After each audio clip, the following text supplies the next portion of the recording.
So apparently it says we are live. And let's see. Should I sing live?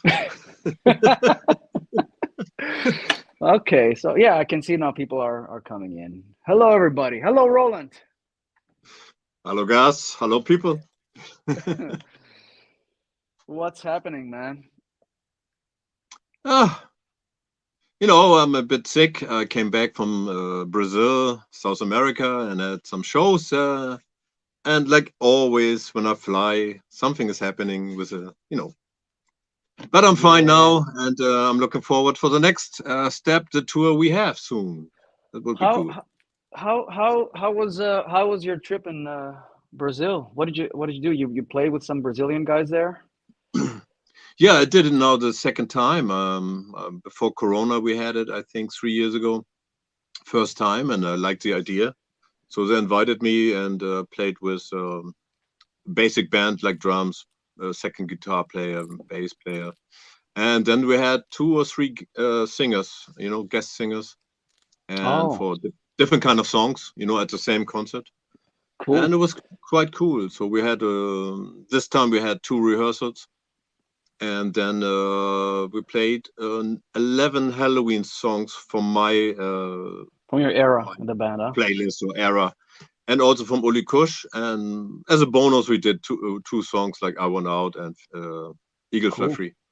So But it you know, was but quite but nice. The Brazilians, they're such great musicians, right? Aren't they? They can just nail everything in one rehearsal. Yeah, yeah, yeah, yeah. I was more nervous than them, and after first rehearsal, I felt really comfortable. Like okay, they played good, so I don't need to be nervous. Exactly. It wasn't. Yeah, yeah, We did a thing a few years ago, remember, in Rome, yeah, yeah. and that was the Metal for Kids, Hmm. and that rehearsal that we did, that was a nightmare. It was like so many people in that rehearsal room. Yeah, yeah. It was stressful. Yeah, Yeah, I there mean was too many everybody people, I had guess.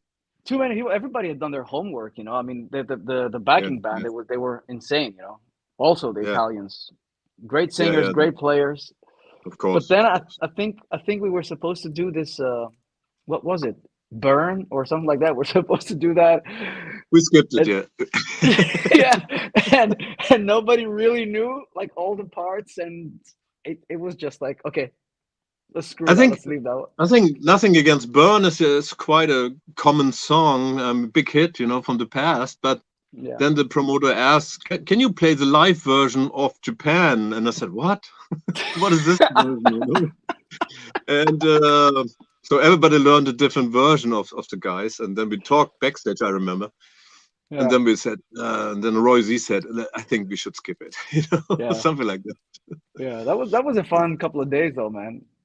Yeah, That was cool. they're called Metal for So Kids. Yeah. Metal for Kids. Yeah, I think we raised a good amount for like a child hospital or something in Rome. Yeah, I think it was a Um, kind of cancer support. Yeah, yeah, right. Yeah, that was a good thing. That was a good hang. That was, man, that was already like 5 years ago. yeah, yeah. Time is running.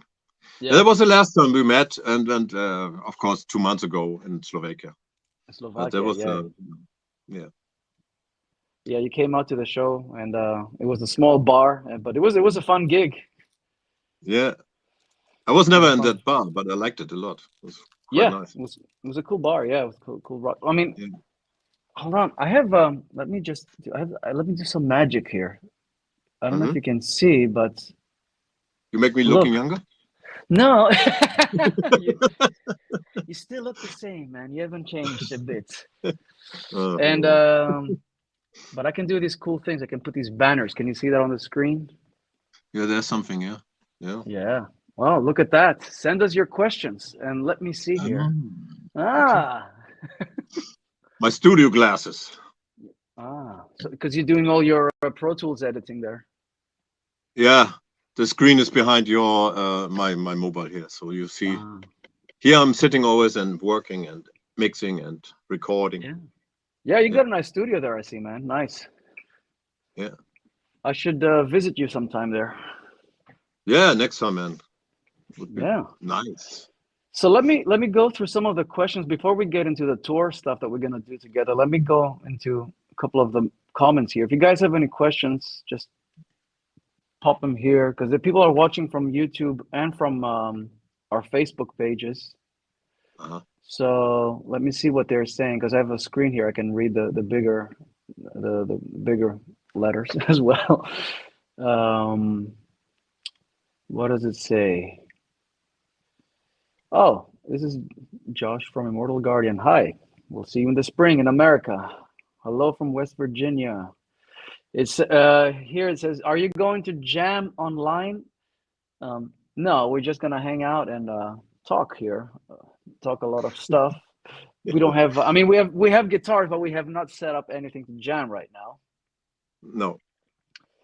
Okay, so I have a question for you, Roland. John Candy, not the actor, but somebody who goes by John Candy, says, ask Roland if there are plans to release any more Masterplan vinyls. Vinyls? Hmm. You mean new songs or the old catalog, kind of? I don't know. Maybe both.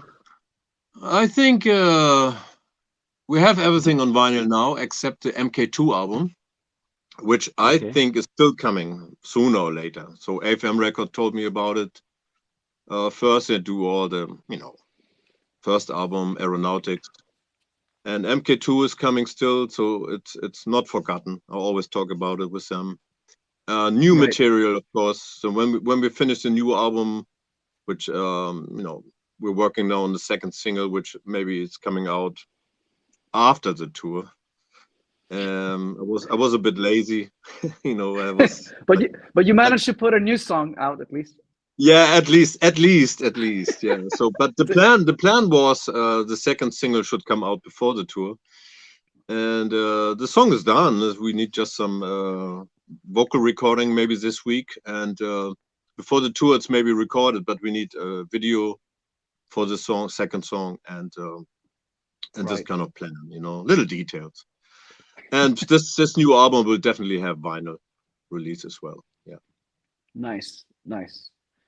Yeah. Yeah, vinyl is such a cool kind of, it's like a limited thing that made a comeback in the business, and it seems to be more and more common now, and you can do all these cool colors, and I know that fans really appreciate those things. They like them, and I like them as a music fan. I always like to Yeah. see the vinyls, and just the artwork looks so much better on a vinyl, like bigger size, Yeah. It's- I grew up with this, Exactly. I mean I grew up with it too, but I caught the end of the vinyl era. So Yeah. I only managed to buy a few vinyls before like we made the transition to CD. So Yeah. but I grew up in in our house.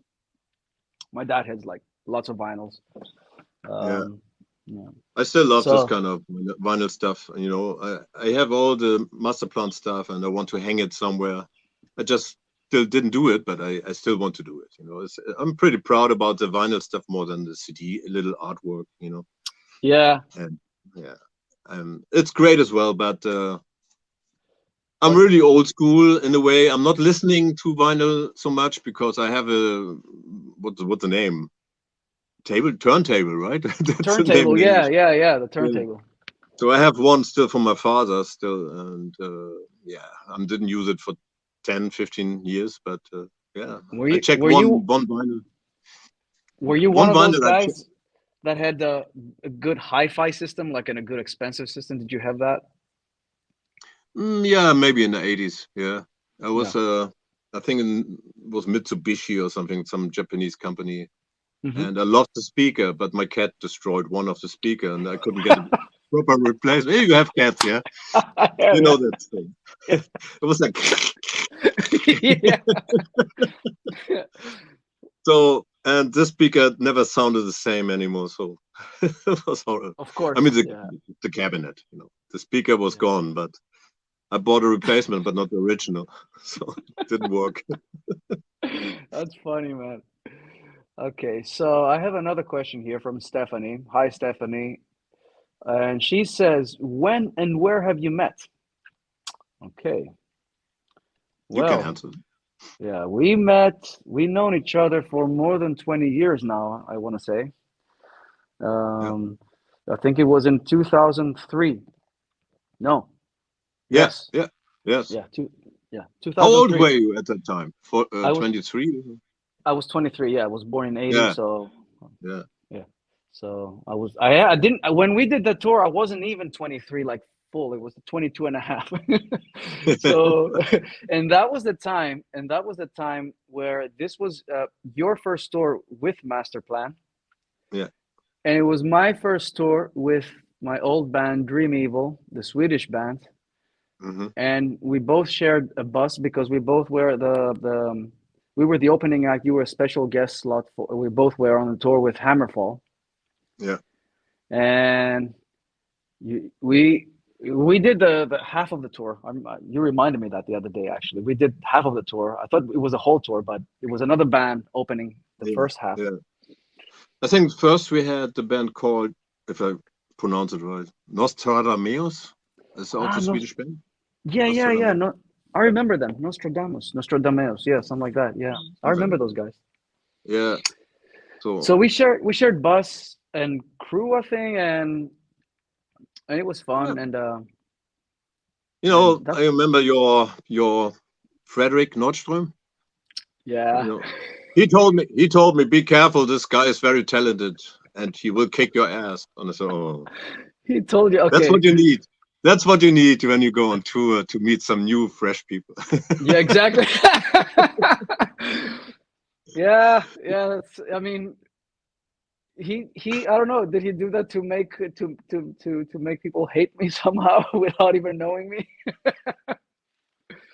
Oh, I was really like checking you out, of course.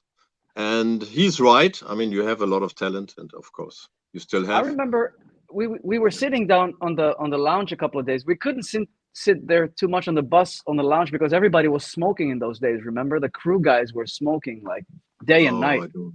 Yeah, And I don't remember because I don't smoke since I'm 14 or something. yeah, I mean, I never smoked, so that's why I could never hang out downstairs. Yeah. Always went upstairs to the bunks, but I think a couple of times we got to hang out and we talked like about our favorite guitar players, and we talked a lot about Scorpions and Uli John Roth and Yeah. Yeah. things like that. That's Yeah. good. And yeah, I mean that was a really fun tour. That was like I think that was my first tour on a bus, on a tour bus. Oh wow. Yeah.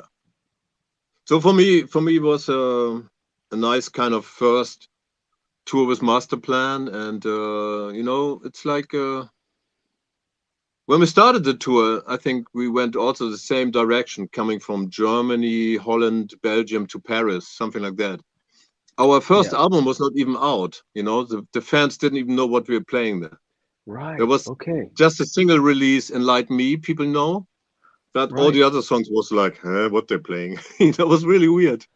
Oh, you're right. So It was just a single, right? Not the album yeah, album. we had a single, and then second half of the tour, people was getting slowly used to it, Yeah. because release date was end of January and the tour started middle of January or something like that. Or I But I don't remember remember.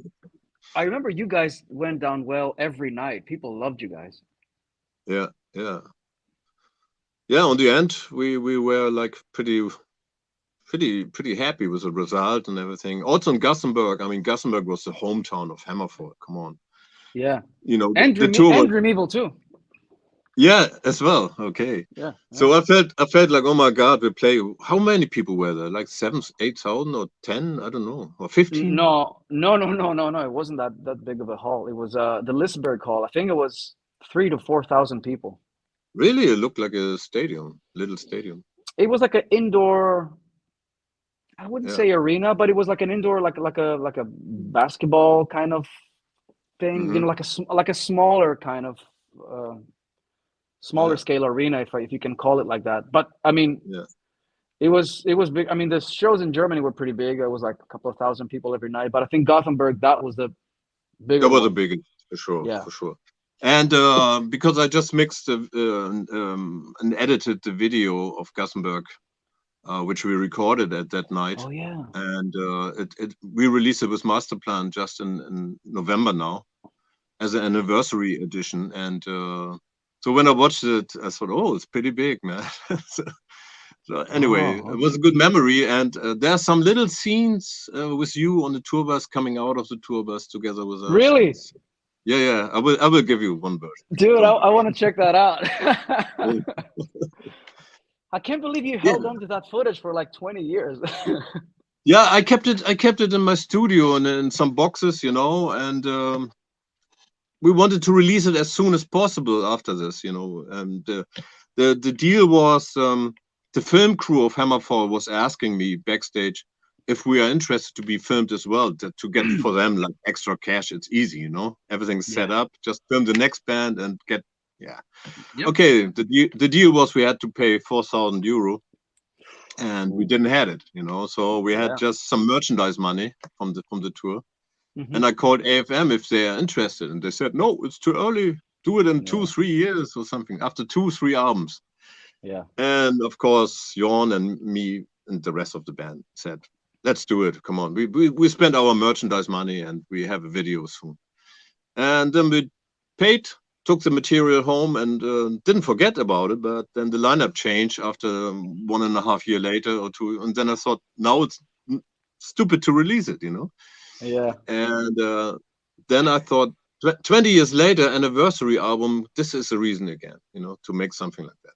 That's why it was lying, never used, and it was a challenge to see the old material, 20 years younger looking. How did you feel? How do you feel about the younger Roland Grapow 20 years ago when you watch that now? I would lose weight, and at that time, and maybe different hair. You know, I had this curly, puffy hair, and yeah. It's okay, not so bad like in the 90s, but yeah, back then you really had the big hair, huh? Yeah. Hair's still there, but not so big anymore. But doesn't matter. And but I felt good. I mean, we played really well, and I was surprised how good we played, and Jorn was just on the top, you know. Yeah. You guys were killing it every night. I don't even know if you watched it so far. Have you sent it to him? No. Okay. We didn't talk about it. Maybe AFM they should send. Okay, but maybe. let me see some other questions here. Anyways, guys, but this is how we got to meet, me and Roland. I know we can go on and ramble on for a long time, but we met 20 years ago. So I'm glad we're doing a tour together, bro. Like, and it's been also something we should have done also maybe earlier, but circumstances. Yeah. Let me read. Hello from Dublin. Yeah, see you in Tilburg. Greetings from Serbia. What does it say here? It would be great to see this tour passing from Greece as well. Is there any chance? You know, maybe we should try and do some Greek shows later in the year. That would be cool. Yeah, why not? If this is working well, why not to make some extra parts? You know, we can make a second part or something like that. Yeah. I mean, Italy is missing. Many other parts. Yes. Uh-oh. Wait, somebody's calling. Somebody was calling to me. Sorry. Yeah, that's the thing. I hope nobody calls my phone now, because we're both doing it from we're not like high-tech YouTubers, guys. You have to understand that we're like older guys. So somebody called me. Now you're very quiet. How is it? Oh, really? My mobile has changed. Oh shit. It'll come back, hopefully. Can you hear me now? Hello. Now it's hard to hear you. No? I hear just no, but not the details, you know. Oh, come on. Man. What's going on? Okay. Well, I'm gonna keep talking, reading some comments, and then see if the sound comes back to you, Roland. Yeah, I hope so. Okay.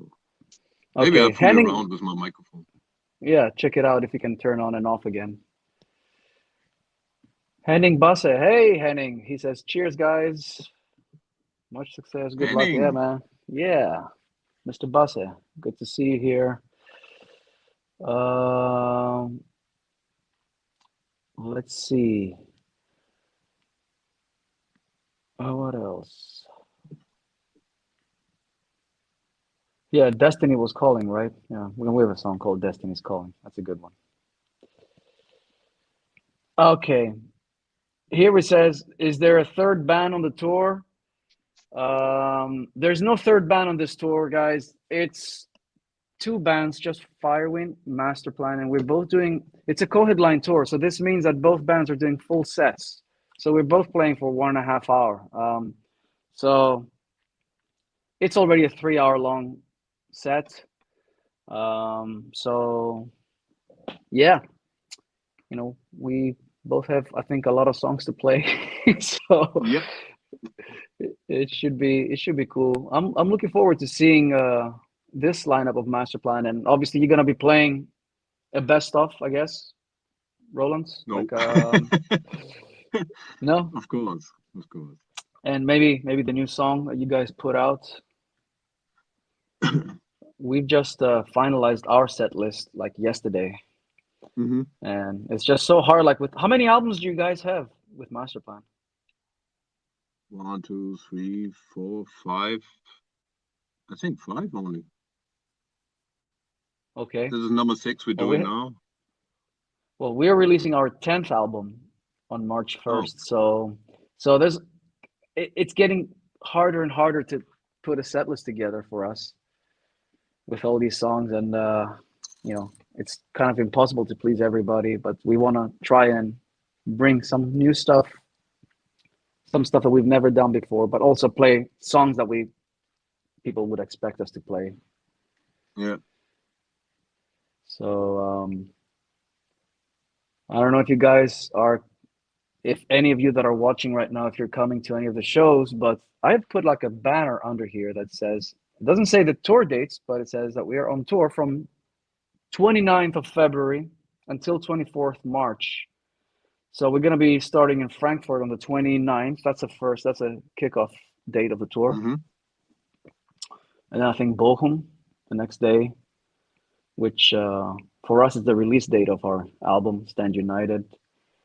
And we're going to go through mainland Europe, a little bit of Eastern Europe. We're going to go to Scandinavia. And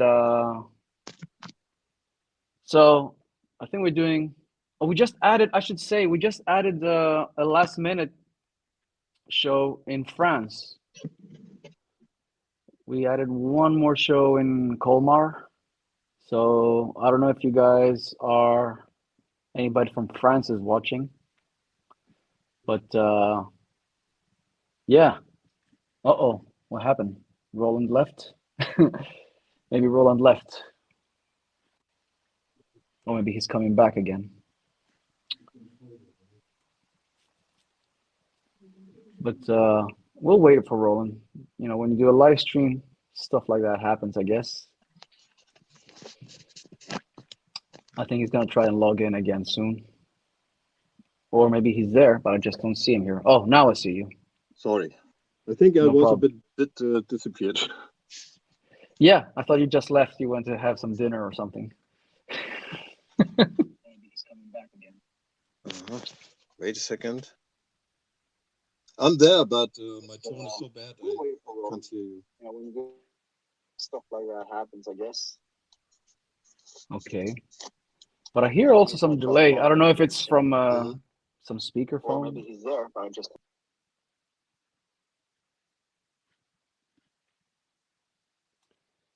I'm gonna read some more comments until Roland gets this together.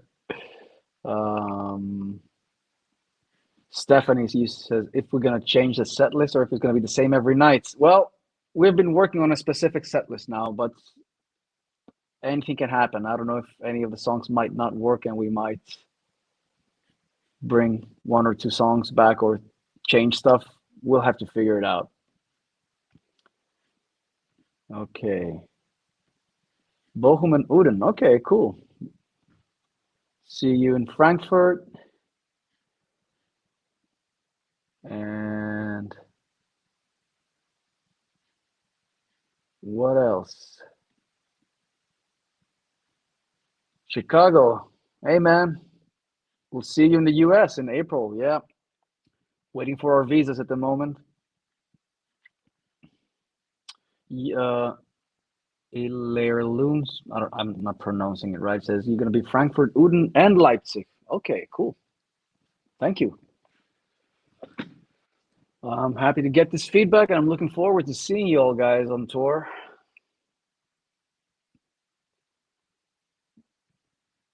So let's see. Zach Hurley says, you wish you could come see us, but you're too young. Oh, I thought our shows were all ages unless you're really, really young. Maybe you can come with your mom and dad. Yeah, Laura says, she's glad we're coming to Spain. Yeah, we're doing 3 shows in Spain. We are doing, let me see, Spain, we are doing Barcelona, Madrid, and Pamplona. Yeah, on March 6th, March 7th, and March the 8th. And looking forward to coming back to Spain.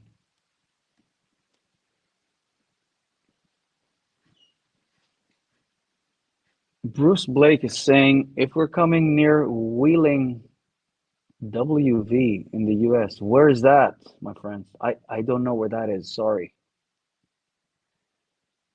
I really don't know. What state is that? But check all the dates. It's here on our websites. I think Roland is probably having some technical issue because I see him. He's trying to log on and goes on and off. Maybe he has to restart his phone or something. But you get me for now. So I've put the link down here. You see, you can go to bandsintown.com/Firewind. You can see all the dates there. You can see all the correct ticket links, all the VIP upgrades. Oh, I should say this. I know Roland is not here right now. Oh, okay. Hi, Julia. Roland restarting the phone. Okay, thank you for the info. So Roland should be back with us in a couple of minutes. But we also are doing these VIP things where you can come and hang out earlier with both bands, with both Masterplan, Firewind, and you can find those links there on the Bands in Town page of Firewind, and you'll get like a nice laminate, and you can take photos, you can check out the merch early on, and just hang out with both bands basically.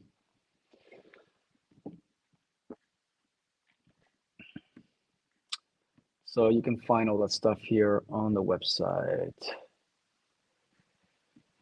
All right, see you in Bochum, Sophia. Okay. I think you're Greek, right? Maybe you live in Germany. Is that your black ESP in the background? Which one you're talking about? I have a one ESP here. No, it's that one there, and it's not that one. It's not the black one. It's the red one, but because of the lighting. Yep.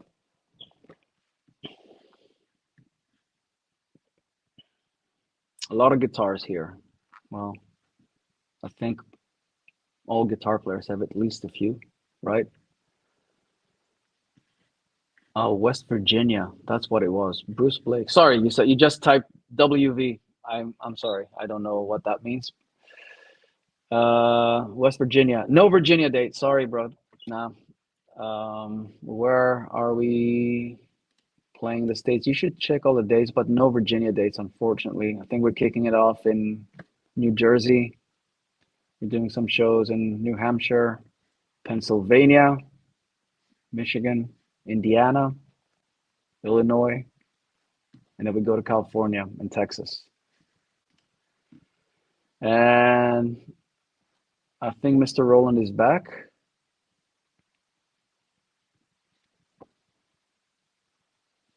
No, I can't hear you, bro. You have to unmute the mic.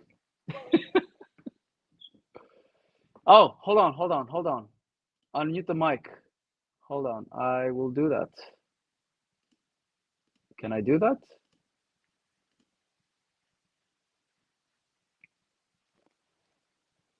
Let's see. Let's see.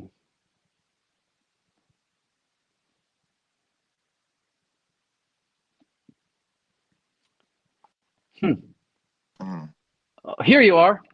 Ah, you hear me? Yes. Okay. It's maybe a big delay before. I didn't change anything. But so somebody called me. Somebody called me. That's why everything was a bit fucked up.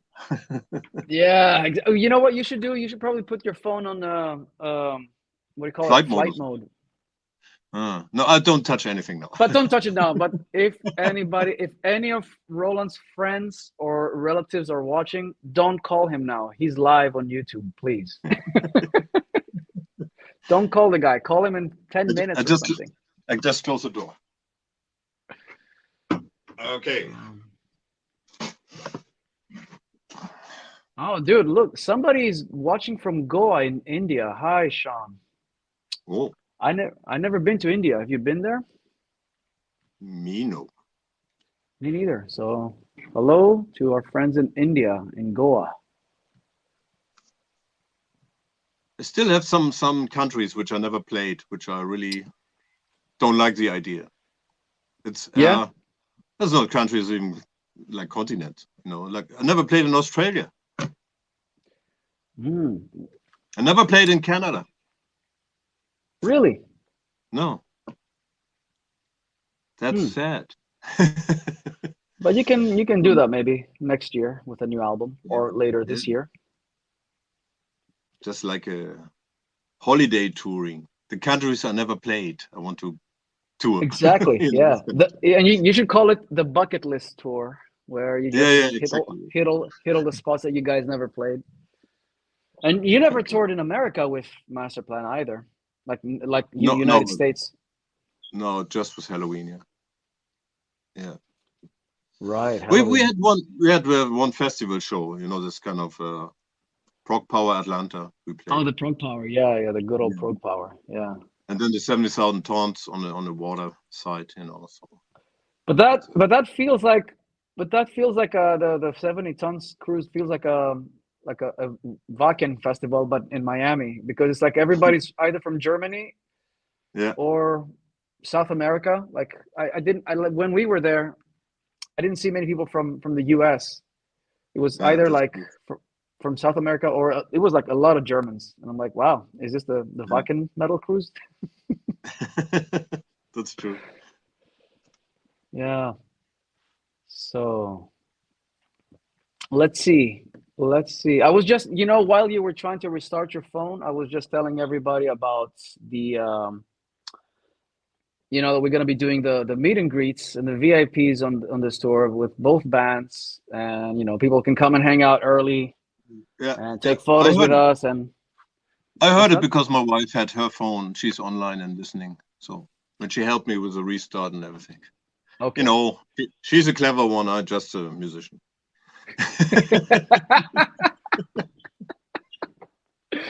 She's your tech. Yeah, everything. Manager and tech. Exactly. Cool. Yeah. You need one, of course. Yeah. But she's not coming on tour. Is she coming to any? Is Julia coming to any of the shows to see the? Yes. Bratislava.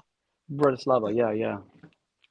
Oh yeah, we're playing Bratislava. I forgot that. And I was just saying that we have added one more show to the tour, which is like a last minute thing. What is the name in France? It's in Colmar. Yeah, it's Colmar. Colmar. It's near the German border, I think. Mm-hmm. The venue is called Grillen or Le Grillen. Yeah. And just came last week, right? Yeah, it was like a last minute addition. Torsten, the organizer, told me, "Oh, we're gonna add a show. It's better than having a day off." I'm like, "Hell yeah, let's do it." Yeah. Hopefully, some people will show up at the last minute, but yeah, why not? Let's do it. Yeah, one friend is coming. He wrote me. He's from France, and it's one of the bands I'm mixing, and he wants to meet me and drinking beer. So from the band Black Hole. Yeah, Black Hole. Oh, all right, cool. Have you played in Colmar before? Have you been there before? Not that I remember, you know. But It's a nice maybe. venue. We've been there, but it's been 10 years or 12 years. We've been there once in 2012. It's a nice venue, like a small room, but very nice stage and good sound. Okay. It's a good venue. That's cool. And what else? Let me see here. Hello, Gus and Roland. You should travel to India. Yeah, maybe. Why not? My boat. Yeah. We can start now. We'll get there next year. Yeah. Okay. Yeah, but it would be nice to play. I mean, so many countries I never played. No. Yeah. We've never been to India. I've never been there either. Never played. I know I have a lot of fans, you know, many Facebook friends with my name called Grapow are from India, or, you know, this kind of area. It's, What? People like they name them. They call Grapow, blah blah blah. These fake names, you know. And then I watch a picture. I said, That's not me. Yeah. That's not Roland Grapow. There's only one on Facebook. Yeah. So what? Let's see. Are you guys ready with all your gear, all your stuff? Is everything done by now? You mean for the tour? I have not much gear. No, I have one guitar. How many you take? 27. No. No, I'm taking 3 guitars. 3 guitars. Yeah. Yeah, I take my main guitar always. I carry it always. I take it in the plane with a soft case always. Sometimes I have fights, you know, with some airlines don't allow that anymore. I don't know. Aeroflot. I had mistake problems. Yeah, but I'm always fighting for it. You know, my guitar, it's too old. It's from 75, 76. That Gibson, right? Yeah, my Gibson, yeah. And so I have this hip shot on it, which I have down tuned on a low E string. So I can make very quick to low D in the middle of a song. And that's why I don't need a second guitar. And the last 10 years, I didn't break any string. The last, all the concerts. Famous last words, my friend. So that's why I think I can use yours if something breaks. Of course, you can. See, for me, this is all about like when you're on tour with another band. Like it's all about we all have to work together. You know, like if somebody is in need of something, of course. Like and it has happened to me that my guitar was lost by the airline and I couldn't make the gig, and somebody else lent me a guitar. Like actually 10 years ago, we were playing a festival and my guitars didn't arrive because, you know, during summertime, so much luggage gets lost by the airlines. And we were doing a festival with Judas Priest and Black Label Society, and Zach Wilde just gave me one of his guitars. He said, "Yeah, I got you. Here's one of my guitars." So he was not, you know, kind enough to let me play one of his guitars, and it happens, you know. And then one. What? How was the setting for you? Like the string kind of, you know, was it working for you, or you have different? My guitar tech had to do a lot of work on it. Okay. I think that guitar probably was one of the guitars that Zach didn't really play and had a lot of old sweat on the fretboard. Okay.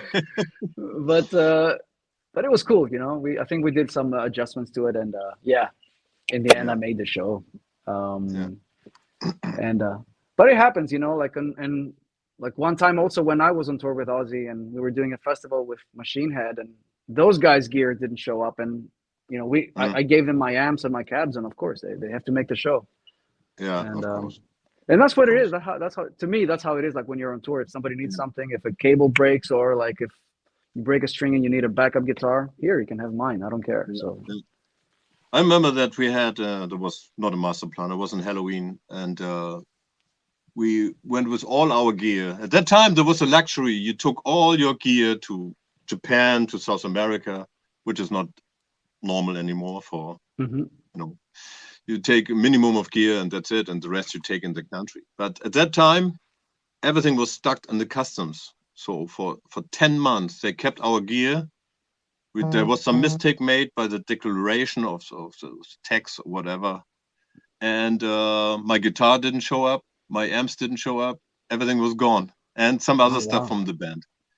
So every show, there was a festival tour in South America. And every show I had different Stratocasters. So from fans, so not from the shop. So they asked fans to bring their guitars, and I had like 5 guys coming, and I took one, and none of them was good, of course. At that time I played Scallop, I played HS3, humbucker single coils, and of course I never know what they had inside, and the worst guitars, the potentiometer was like this kind of thing. And you see it on YouTube. You see this guitar. There was like a silver guitar Stratocaster with a pink scratch plate, and I said, and you see my face, and I was not happy. Yeah. How come you didn't go like maybe buy one from a shop and then just keep? That's what I said. Let's go to a shop and buy an Yngwie Malmsteen model, which I played, for 2000, and that's it. But instead of that, you had to pay all these people on 10 shows. The last show we did in New York, and of course, again, a rented or a strange guitar I got. And instead of buying one, So after 10 months, I got my equipment back, and was totally rusty. Everything was in the storage in Brazil at 40 degrees, sweating. I don't know what they did there. Crazy. And 2 of the guitars I sold immediately. I didn't want them back. Wow. That's a kind of story. Sorry, a bit long. But that's a good tour story there, like a good rock and roll story. Yeah. You played with people that just gave you guitars and on stage and just played them. Yeah. I mean, that's brave, man. I don't know if I would be able to pull that off. It's yeah.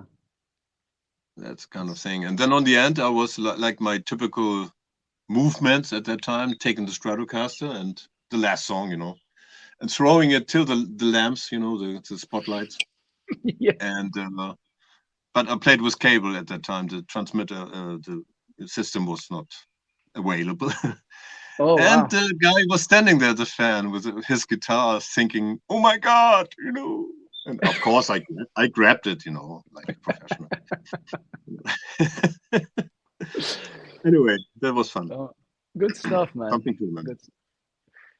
What year was that? I think it was 98 or something. Yeah. 98, huh? Or 99, something like that. 98. Wow. Let me see what I'm just gonna read. I'm reading through more comments here.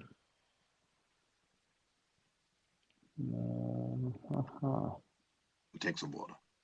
Yeah. I'm just scrolling through. Play Philippines. I never been to Philippines either. No, me too. No. Some people from Greece. Hello, Greece. I'm gonna keep it in English so everybody understands because there's people from everywhere watching. But hello to our brothers and sisters of metal in Greece.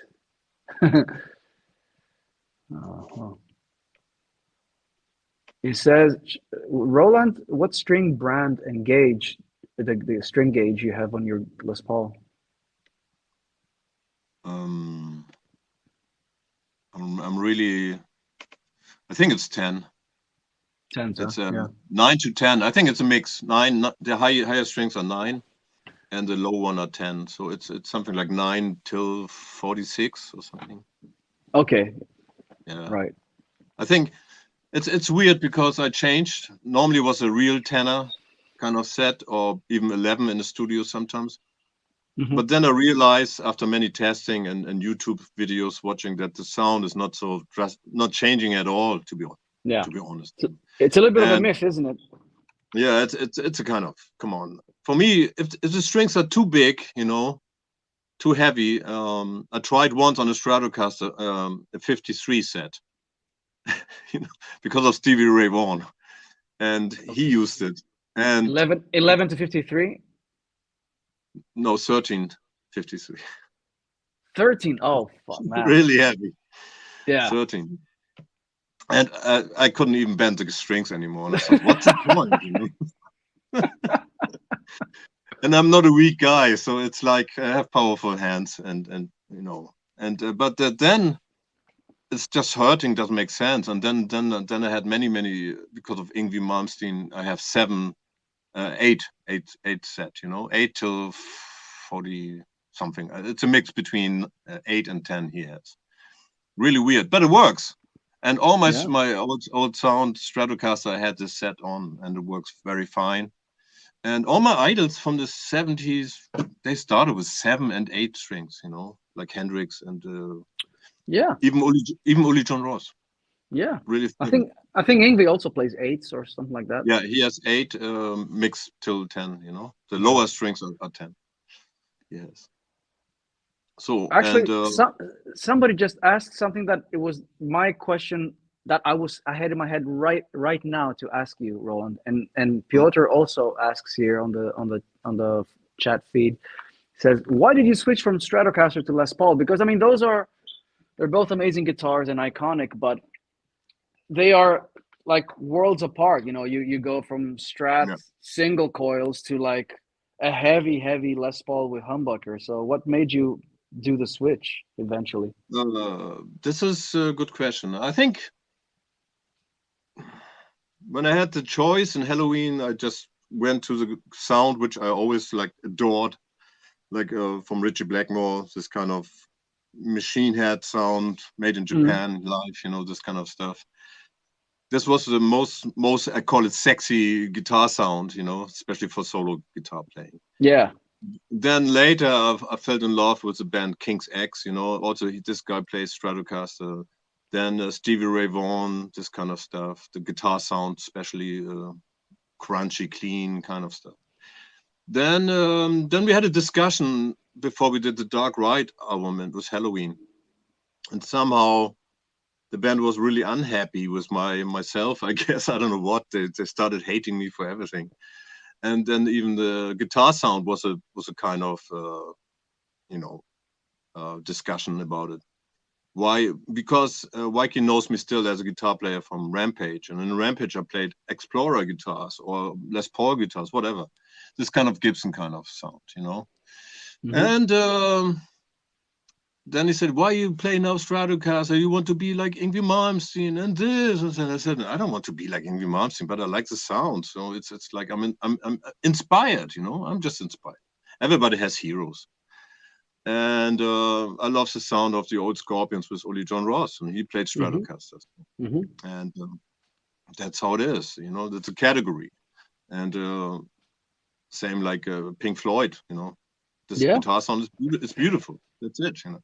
But then we had a discussion. I was saying, okay, I do my best to go making the band happy, and we did the Dark Ride, and everybody was thinking about the lower sounding down-tuned sound, and nobody had a right guitar, but I had a Les Paul at home from a guy who made it in Hamburg. This guy is Boris Domonje. So he's a very famous guitar builder for the Scorpions now. He made many Matthias Japs models, the Japocaster, what the name is, Japscaster or whatever. And he made for Rudolf Schenker many guitars. He makes this special model for Uli John Ross, which was starting with Dean guitars, but it was made by Boris Domonje. So this is a guy who he was my guitar builder, fixer, you know, when I needed some work on my guitars. So this guy is in Hamburg a big kind of name. Yeah. And so now I lost the concept a bit. No, I mean, from the Dark Ride album, you that's the time where you just went. That's I had a Les Paul before. I used the black Les Paul already on Still We Go, on the song Still We Go. People didn't even realize on the rhythm part. And but you know, mostly 95% always Stratocaster. And then on the Dark Ride, we needed one guitar which has this heavy strings. You know, it was 13 till 65. This kind of strings we had. And so the 65 was a bass string. It was a stainless steel from a bass set, and the rest was just I don't know what it was, 11 or something. Okay. So you just left the high E string away. So I used my 6-string Les Paul from Boris Domanger, and Roy Z helped me with the setup. And I needed maybe some work on the nut because the nut was not big enough for the heavy string, you know. Right. And since then I left it. I have this guitar here. I can show you. And this was the guitar we used on every song on the Dark Ride. So, and for solo parts, I used the Flying V from Gibson, which is on the video. If I could fly video. Yeah, yeah, you were playing a Flying V on that one, yeah. Yeah. And on, but on many songs still I played Stratocaster, like the Dark Ride solo parts. This is all Stratocaster. So I mix it more or less, you know. And then when we started Masterplan, I thought, come on, I don't want to go back to this weaker rhythm part sound, you know. I wanted to continue with this heavy, brutal. So I felt a bit in love with the Zakk Wylde sound, with the other John Sykes, you know, this kind of stuff, Les Paul. And I thought, I love this kind of stuff. You know, it's a new kind of thing, you know. So there's two things in my brain and my heart which I love. You know, the heaviness of the Les Paul or Gibson or humbucker, and the Stratocaster stuff. You know.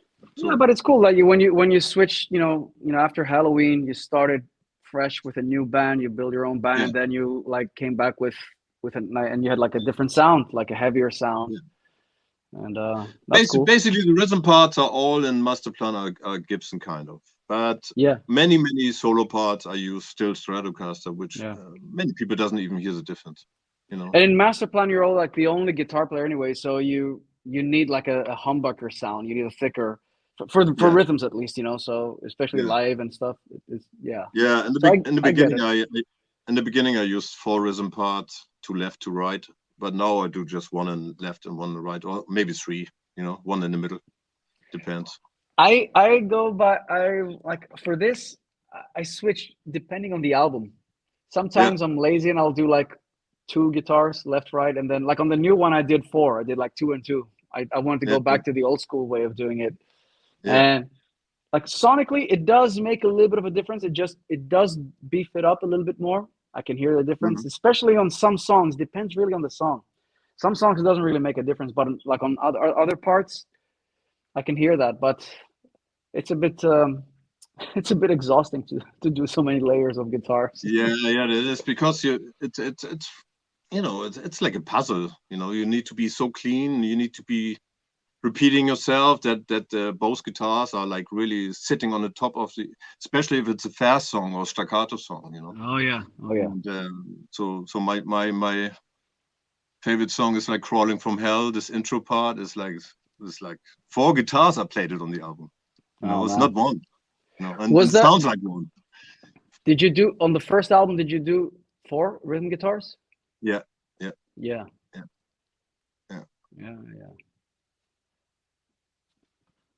So let's see. I think, you know, we're getting a couple of more questions here. But people are saying hello from different parts of the world as well. I don't know if you can see the feed, maybe not from your phone. I can look at my computer screen. People are watching from Argentina. Hello. Stockholm, Colombia. A lot of friends from Greece. Wuppertal, people from Wuppertal. You know, Firewind is very big in Wuppertal. We have sold 6 records there. So we are. It's one of our major markets. I think all 6 of them are coming to the show. All albums. Yes, exactly. And what else? What else it says here? Okay. I don't know if you want to give this info away or not, but somebody's asking. Piotr actually is asking again. Did you guys prepare any Halloween songs for your set list? If you want to answer that, cool. If not, whatever, up to you. You know, we played a couple of songs already the last couple of years, but I thought this time is maybe better to keep everything more on the Masterplan side. But maybe one song will be there as a surprise. Oh. Yeah. Very nice. Hello from Ireland. Okay, let's see. Okay, what pedals do you prefer to use, Roland? So we're doing a gear rig rundown here. Oh my God, this is you know, when people see me coming with my equipment on stage, they're always laughing Why? because I have everything in a plastic bag, like from the shopping center. Some of my guys in my band do that too, even now, and it pisses me off. So because when you have shows like festivals, you know, you take your bag, you put it in your luggage case, and no extra case for the gear. I told you I'm carrying my guitar. So I have a plastic bag with cables in and out to the amp, to the pedals, some small cables between. So I'm using just a tuner, a noise gate, and in a moment a Maxon. I don't know what the name is. This tube screamer. Oh, tube screamer. Maxon. This is a small Maxon. 808. Thank you.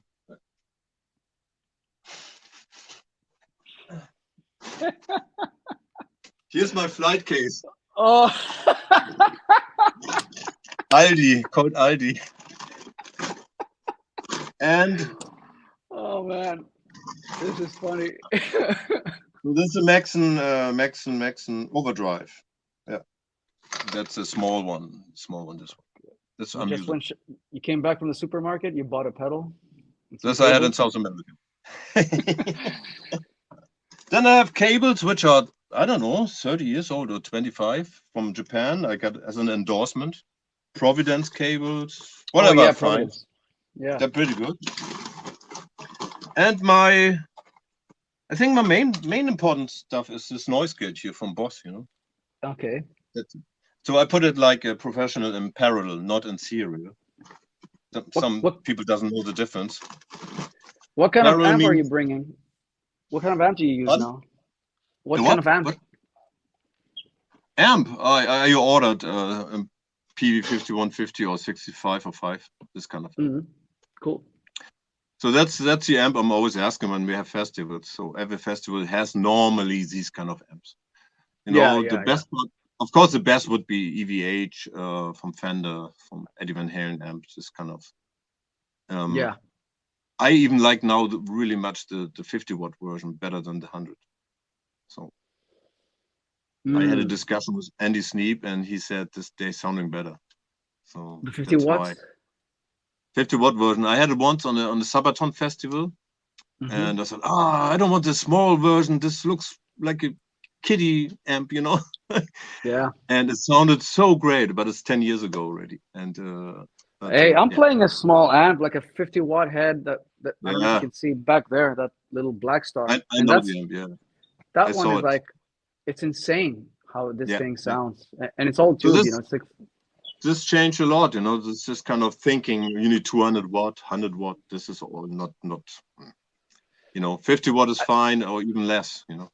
I think the days of really big heavy amps on stage, those days are gone pretty much. I mean everybody's using modelers now anyways, because if you're like on in-ears that we were discussing, but for me, like, I'm a tube guy, old school, you know. I still want to play tube amps. So one festival I took my camper, which I like in the studio, and but the whole band said, no, please never do it again. Yeah, they're missing the power on stage, you know, this kind of moving, you know. Yeah. And for me, it's also this playing in front of a cabinet and the amplifier. It's like but you can connect the camper to a cab as well, like to get that air on stage.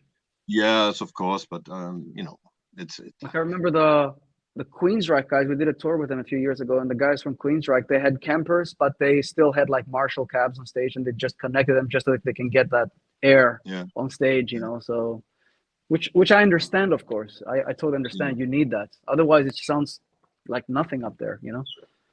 Yeah, but like I said, I keep it easy, you know. It's like people overthinking sometimes, especially guitar players. They have you know, this kind of a nice speech. you get paid by a gig by €100 or something, but you have equipment for 10,000 or something in your car. It's this kind of stuff. It doesn't make sense, you know.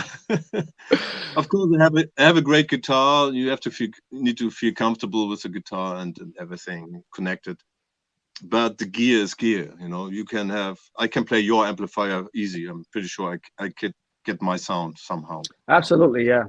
I was saying this in an interview recently because I said like tone is in the hands, and Yeah. I got a lot of shit for that. You know, like, yeah, says the guy with a $5,000 guitar and a $5,000 amp. I'm like, of course, you know, it's like having good gear. It helps, you know. You need to have good gear, but what I mean is that you can only sound like you.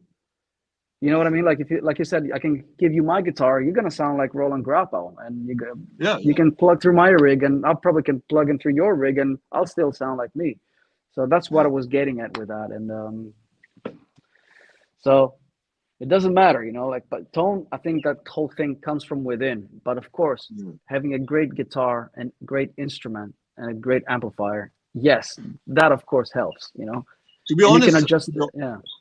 To be honest, I spent more time searching for the right plectrum instead of the right pedal or some amp. To be honest, you know, every couple of years I changed drastically my kind of plectrum habits. You know, in the old times I had this, you know, like for the Stratocaster, this Dunlop, whatever. Yeah. I can't play with this anymore. This doesn't work for me now. What kind of picks you play now? I play, you know, this kind of. Richie Blackmore had this kind of pentagram look. What? It looks like a weapon in German, we call it. It's like this size. Oops, this one. Ah. No. Like a pentagon kind of pick. No, over there. Yeah. Pentagram called. So there's also logo. Oh man, here it is. Okay. So that's you know, I feel very comfortable now for 5 years or something. But I also play metal in the studio, so I play a metal version of it. Ah, okay, interesting. Yeah, but when I play Stratocaster, then I don't play this plectrum, you know. Then I play this or the old ones again. You know, it's kind of interesting. Yeah. I'm not playing the same for every guitar. So each guitar like brings different like technique out of you, and you play differently. Yeah. Because when I play Stratocaster, this kind of Apache and stuff, which I don't play on a Les Paul so much, then it's totally different. And feel. Gibson and Fender have different bridge as well, so yeah. So it does make your palm feel different when you're picking hand. Yeah, exactly. And also on the Stratocaster, the neck is more round, at least, you know. Yeah. And what else? I had always this treble booster like Yngwie Malmsteen used, a DOD, and with the old Marshall on 10, so really loud. And so this guitar, when you play, it's really fast. You know, it's really the attack and everything. It's reacting very fast. And this Les Paul is a bit not slow in a way, but you have to fight a bit more. You know? Yeah. You play different. You have to play maybe harder even with the right hand. You know. Right. And to get the squills out, all this kind of attacks and different nuances, you know. And with the Stratocaster, everything sounds just you make it really light picking like Yngwie, and it sounds on 10. You know, there's no dynamic. It's just on off. It's just like it does feel easier. Yeah, it does feel easier to play a Strat. Yeah. The guitar is lighter as well, much lighter than a Les Paul. Much lighter. Just the weight of that guitar, like you know, it's maybe that's the reason why you have to fight the guitar as well. That's why I liked different plectrum for different kind of, or in the studio even more, just for different sounds even. You know? I can see that. I can understand. Yeah. You get so many different nuances, and or when I play bass, I play a really, really thin Gibson plectrum. You know, it's like the big one, and with the T on. Normally they break really fast. But they sound amazing when you play with bass with. You know. Yeah, for bass you definitely need a different pick. And I like the bigger picks for bass, like the triangle ones, the the much bigger ones. I don't know what they call them, but because I need more more surface of the pick. This case is full of plectron here, you know. It's just hard to see, maybe. Yeah. But it's like everybody has a different style, different taste, different feel for certain, you know, you give the same guy with my plectrum and he said, I can't play with that, you know. Yeah. And of course you need to get used to it. In the beginning I was thinking why Richie Blackmore plays this kind of strange plectrum, and his one is even the old one, which has a we say a Schildplatt in German. So it's made from the animal, you know, from this turtle. You know, the top of the turtle. The turtle, the shell of the turtle. The shell of a turtle, and this is not allowed anymore because of the, you know, the laws changed 20 years ago or something. But he still has many of these old ones from the 60s, 70s. So it has this different sound, you know. Interesting. I didn't know that. Yeah, many things. Some little details makes it. yeah. It's thank you for educating me on the guitar pick. It's good. It's good to know. Good to hear other things. I'm just stuck with my Jazz 3 XL for years, and that's all I use. And, okay. Yeah. But yeah, man. But you know what? I think we've been on already for 1 hour, and I don't want to take too much of your time or anybody's time, because I know it's getting late, and I want to thank everybody for tuning in here today on our Facebook pages and YouTube. And thank you, Roland, for I also made a mistake, guys. I told Roland originally it was 1 hour later. I messed up the times, and I texted 2 him real hours quick. later, you told me. 2 hours, okay. And I texted him real quick, and I said, "Please, can you come up now?" I was like, "Yeah, it's okay." So thanks for responding and coming on 2 hours earlier. And I'll be seeing you in 2 weeks in person. And cool. It's gonna be a good tour. I'm looking forward to it. And for you guys that are watching, if you have tickets, we will see you on tour. And if you haven't picked up tickets, please do. I have to put the links down here. Check out where we're going to be playing. Firewind Masterplan. It's going to be a kick-ass tour. And come out, see us, and bring your friends. Yeah. Bring your friends. How many Tell chances everybody. you have, people? Come to see us, and this is a great package. And you never know. Exactly. Time is running. All right, Roland. Have a good night there. Yeah, and, you too, man. We'll be in touch, and good night to everybody watching. All right. See you all soon. See you soon. Bye-bye.